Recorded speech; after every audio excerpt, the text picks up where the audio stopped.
Hi everybody, we're back again. Playing Lucid9. I'm TheOutbackAl. I'm Hot for Justice. I'm Yin&Jung. And I'm keeping you. And we're off at the career festival day. We turned down a doctor because, quite frankly, that was never going to happen. Now the National Education Institute has a multicolored sign. We're probably not going to go towards it, but we might. I don't know.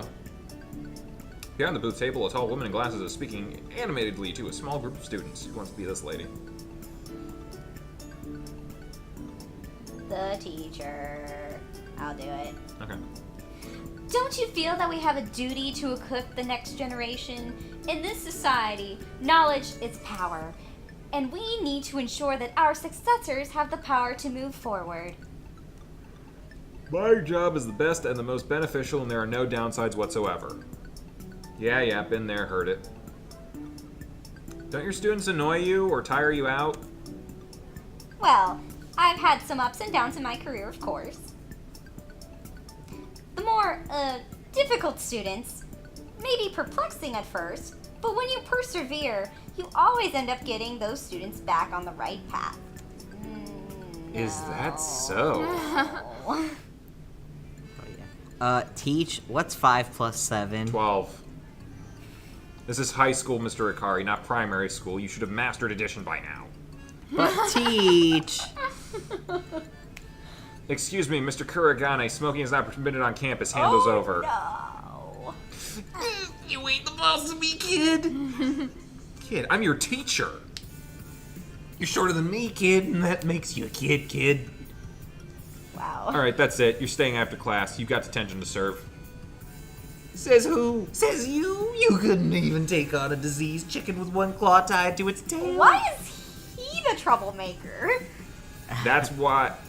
Why can't you be that eloquent on your essays? Teacher. What? What's wrong? What? Are you crying again? For what?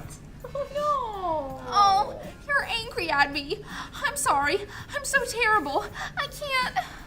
Hey, don't cry. Yeah, I don't think I have enough patience to deal with students. I meander down the row of booths, apathetically peering at any that seem mildly entertaining. Is there a point to this part? I just hope. gotta ask. One man with a remarkably bushy mustache raises his fist in the air, yelling at the top of his lungs. Do you love Japan? Join the Japanese Self-Defense Force today. Wow, I thought those kinds of die-hard patriots only existed on TV. Any man who's able to follow orders can be seen as a hero of Japan. Okay. If you're still alive. Oh. Grenade. Cover it, soldier. What? We could just run away. Jump on that grenade or I'll have you court-martialed for insubordination. But I'll die. All the better. Hop to it. Flashbang. Yeah, not happening. I turn away from the booth. Everything I see is equally unpromising. Hello, children. You have an eye for cooking? Why not apply to Lionel Culinary School? Gather here, engineers, mathematicians, fellow countrymen. The biggest digital corporation in the world, Lemniscate, has positions open for you. Hi, Cal. Have you always wanted to help the hurting? Join us at the Cumulus Therapy Center and transform the world, one life at a time. A quick glance in the other direction reveals that I seem to be the only one having trouble. Who are they? People that we know, apparently. I find Elizabeth in deep conversation with a police officer just a few feet away. Wouldn't have thought her to be the type. Maybe she's sucking up to them so they'll let her off for corporate fraud. Meh, can't really judge her. At least she found something that she's interested in. Me, on the other hand, well, I have nothing. What's up? Can't find your life's calling? What? I turn to the source of the voice. A scraggly man slumped against a rickety folding chair, a worn beanie plopped on his head, and a threadbare trench coat thrown over his shoulders. Is this a homeless guy? There's no sign on his booth. Is hobo a legitimate career? Is he a PI? Youngsters these days, you hold your future in your own hand and you don't even know what to do with it. You're lucky, you know. There was a time when people didn't have the luxury of choosing their career. Upon second glance, I noticed that there are several rolling racks of books settled on the back of the booth. Oh, he's an author. There doesn't seem to be any rhyme or reason to their genres. Science fiction, mystery, fantasy, young adult. But they're all under the same name. Are you a writer? He smiles when I ask him this. What? Surprised? Who do you think I was, an adventurer? Globetrotter? A homeless guy, actually. He throws back his head and laughs. You've got a laugh. I can't wait to read your stories. Somehow, I don't think that being a writer would fit me. I don't know. You've got kind of the right sort of mindset for it. Yeah, does he like anything? No. Oh, somebody help me! Whatever shall I do? Fear not, generic damsel in distress. I'm the hero. I lost the previous battle, so this is the heroic rematch where I'm guaranteed to win. How fortunate! After you win this final battle, I shall bestow you with an obligatory smooch of victory. Okay. You can't just ignore the villain. I got your girl, Yama. Why is he the villain? Did I miss something? No. Okay. Oh, spare us your evil gloating. It'll only lead to your downfall. But I gotta. Give a motive rant so that we understand your identity as a tragic villain. Nah, I'll just put that as a footnote. Okay, I tire of this needless banter. I've actually written the princess's backstory, so that she's a badass in distress. What? But you didn't even foreshadow that.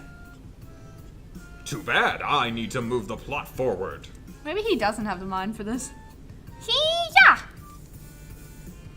No. Well, that's what editors and publishers are for. They make sure you go back and, add that stuff in. Yeah, I don't think I can come up with original material.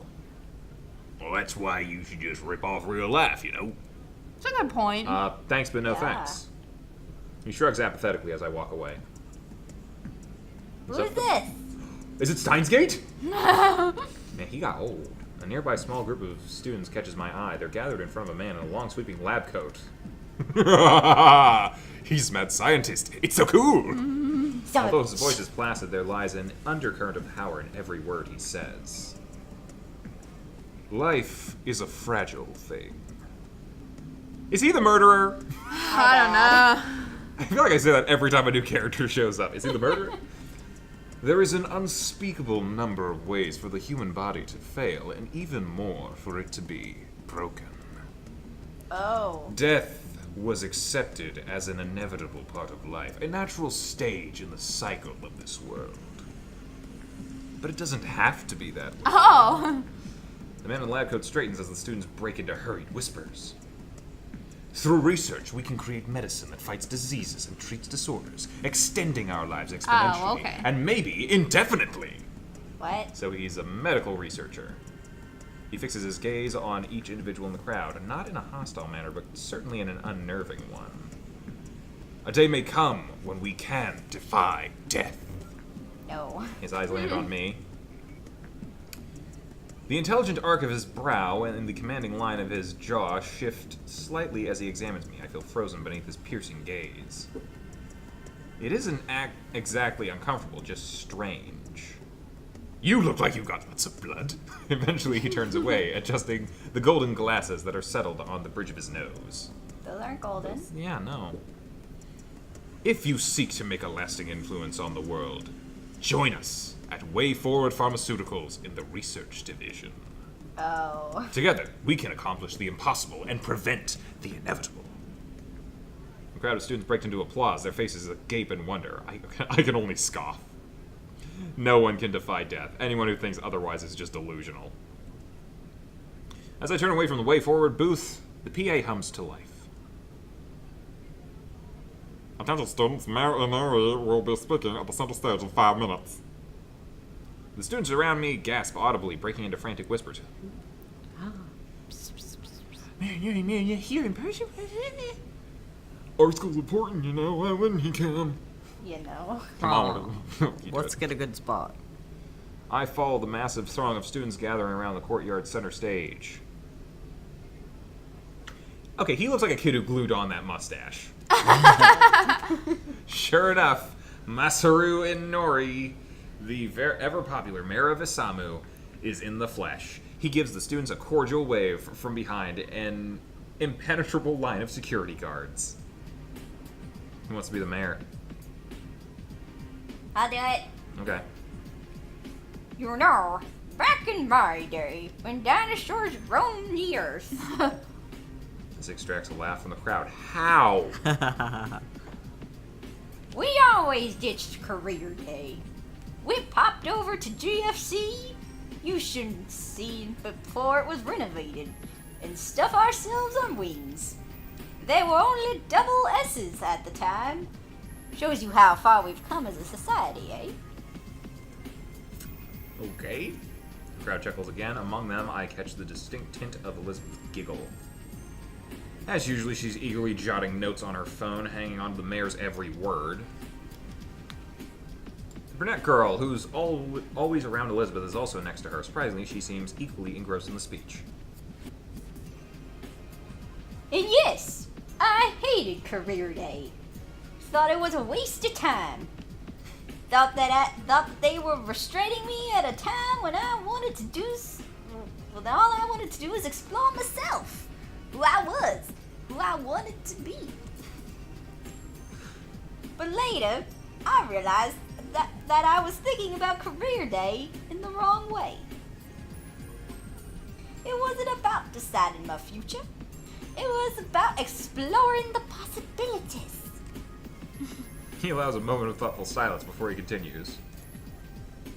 The truth is, you'll probably change careers multiple times in your life. Oh, this is a mood. He's not wrong. In fact, the average number of job changes is estimated to be 15 times. I'm up to like, what, 5 or 6 now, myself. Well, yeah.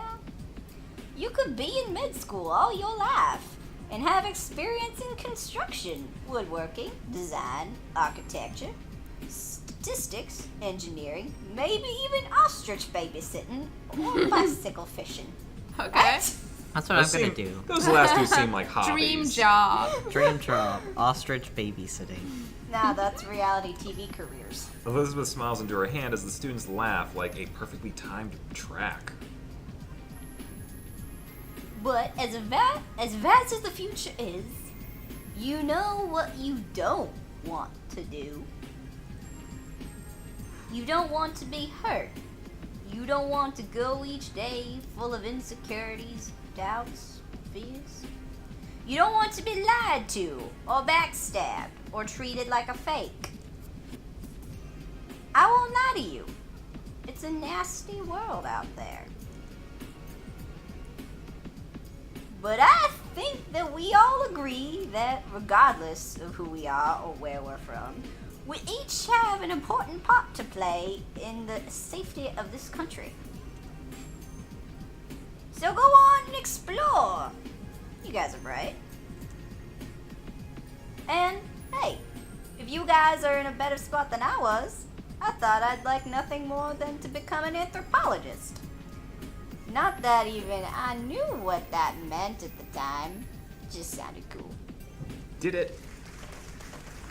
His parting sentence elicits another laugh as he steps off the stage, offering a final wave. The students erupt into cheers in response. I really hope this is important. Maybe. I quickly shuffle away from the crowd before the noise overwhelms me. I don't want to like this guy. Heck, I don't want to like any politician, but he seems to be less evil than the other ones I've seen. Furthermore, he made a good speech. He came across intelligent but genuine, two major opposites of politics. Maybe I'll vote in his re-election. Maybe. Well, hello, stranger. Oh. Oh. My voice dropped. Hey, Mickey. I abruptly stop in my tracks, finally taking in what she's wearing. Well, you're dressed up. Which is putting it lightly, she's draped in a single kimono that ripples around her figure like water, her hair inset with a minimalistic ribbon and crystal pin. She could own the red carpet, or a throne even, with that outfit. Pretty, my mind supplies unhelpfully. I quickly grind that part of my mind to dust. Wait, is she a model? I don't know. That's all you have to say? I forgot you did that voice. It is I. Well, what are you expecting? Poetry? The writers are over there. Oh, dearest, you liken yourself to starlight, with eyes like the moon and a mouth like the purest golden flame the sun e'er did see. She probably slapped me on the back. Very funny Shakespeare, too. Although, I am impressed. Your recitation was pretty decent. I feel like she's insulting me, but she genuinely seems shocked. I am shook. So what brings you here? Do you want to become a model? Are you actually running... Oh my god. A what? She is a model. A Yahiko would be so happy. what? I have a job, you know. Oh, no need to be embarrassed. Male models are hardly anything new. However, they do tend to be physically fit. Do you happen to have a six-pack? Well, in the trunk of my car, but I'll pretend I heard none of that. What makes you think I would ever want to be a model? You're standing by my company's booth. We are a modeling company. Okay, me and Yahiko are meant to be. That's How all I is, can how say. is everything coming up Yahiko today? Everything is upside down. Yeah, that's what you gotta name this episode. Everything is coming up Yahiko. I've been trying to name them after, like, school courses, though. Isn't that like a community thing? They Yeah. name all their episodes after courses. Yep. Surprised, I cast a quick glance behind her. Sure enough, a large banner reads Lotus Modeling above a tent with striking photo spread. Yahiko 101. Hence the kimono, I assume. You assume correctly. So where's Lily? I haven't seen her all day. That awkward moment when? Really, that's funny. She attends this school, right? What? Of course she does. So you've seen her today. Well, yeah. You didn't tell her about me? Hello, social drama. I missed you. Not. Wait, we're really doing a not joke? What is this, the 90s? I missed you. Not. How can I word this delicately? Or better yet, avoid it completely? You should probably be getting back to your job. I have my eye on you, Yama. Yep, and Yahiko's got his eye on you. Do you really think I can't tell when you're lying? I believe in my ability to run away. Always the same, I see. I've made a mental note to harass you about it later. Until then, Yama. She floats back to her booth, greeting any curious glances with an effortless smile. A model. Her job is modeling. Somehow, I find that a little underwhelming. I almost expected her to be involved in something drastic, like the Secret Service or the film industry or even the Olympics. But modeling, where you pose and change and smile for hours and hours. Adventurous, stubborn Miki. It doesn't seem to fit her. Well, it is none of our business, but we'll have to find out what is our business next time. Yep. Gav, you got something to say? So, next month, May, we're doing a AMA Q&A type thing where we made a telonym at the OutbackAl and Friends. Link in the description below. And you can ask us questions, leave comments, whatever the heck you want, and we will answer you. Yep. Early May, that's what we're doing. Alrighty, we'll see you whenever we see you. See I ya. don't know what's going on with Yahiko. Alright, bye-bye. Bye.